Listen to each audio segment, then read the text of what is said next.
This is Kevin Rott with Overdrive Outdoors, also owner of Tools of the Trade Sales and Service. Working on one of the team members' rifles here, and what we're doing is trying to improve the trigger on it. So we will be installing a JP spring kit in the factory trigger assembly. So what I'm going to do here is, first thing, we're going to test the pull weight of the trigger prior to the spring swap. One thing you never want to do is dry fire a rifle with it disassembled and allow the hammer to strike this forward wall right here. So all I did was cut up a small piece of leather that will fit down inside there, and it will prevent the hammer from striking that wall. Okay, so I'm using a Lyman trigger pull gauge.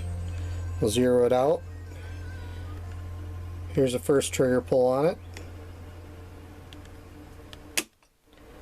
7.60 pounds. Second trigger pull, gauge is zeroed. 7.13 pounds. So pretty consistent right around there of 2 trigger pulls. So this is the spring kit that we're going to be installing. It is a JP 3.5 pound trigger spring kit, as you can tell by that item number right there. It comes with a new trigger spring, hammer spring, and disconnector spring that will replace the factory originals. According to the literature on this, it should reduce that trigger pull down to a minimum of 5 pounds. So we're going to give it a try and see what we end up with. Okay, so the new springs are installed. I don't know if I can get in there. You can see that these springs are identified by a yellow color. So now let's see what we get for a trigger pull. Again, gauge is zeroed out. First trigger pull. 5.7 pounds. Second pull.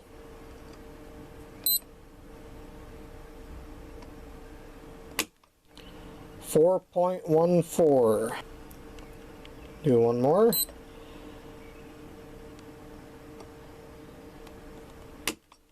4.13.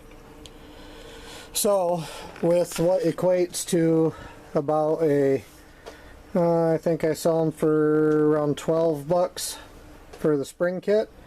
We just took almost 4 pounds off this trigger, making it a lot better. Generally speaking, I also like to put in a different trigger. If you combine this with the Mega Arms tactical trigger with the JP spring kit for the hammer spring, you can end up with a really nice trigger for well under $100. That takes 5 minutes to install. It's adjustable for over travel and creep. Also, on a lot of lowers nowadays, if you remove your grip and take that out, look inside there, the screw hole that the grip gets screwed onto with. If that hole goes all the way through the bottom of the receiver and is threaded the whole way, you can also take an Allen set screw and put it in there and adjust the trigger for set as well by using an Allen screw up from the bottom. You'll often have to cut that grip screw down to accommodate that, but if you combine that with the spring kit, you can end up with a pretty good trigger modification that doesn't cost much and will be much better.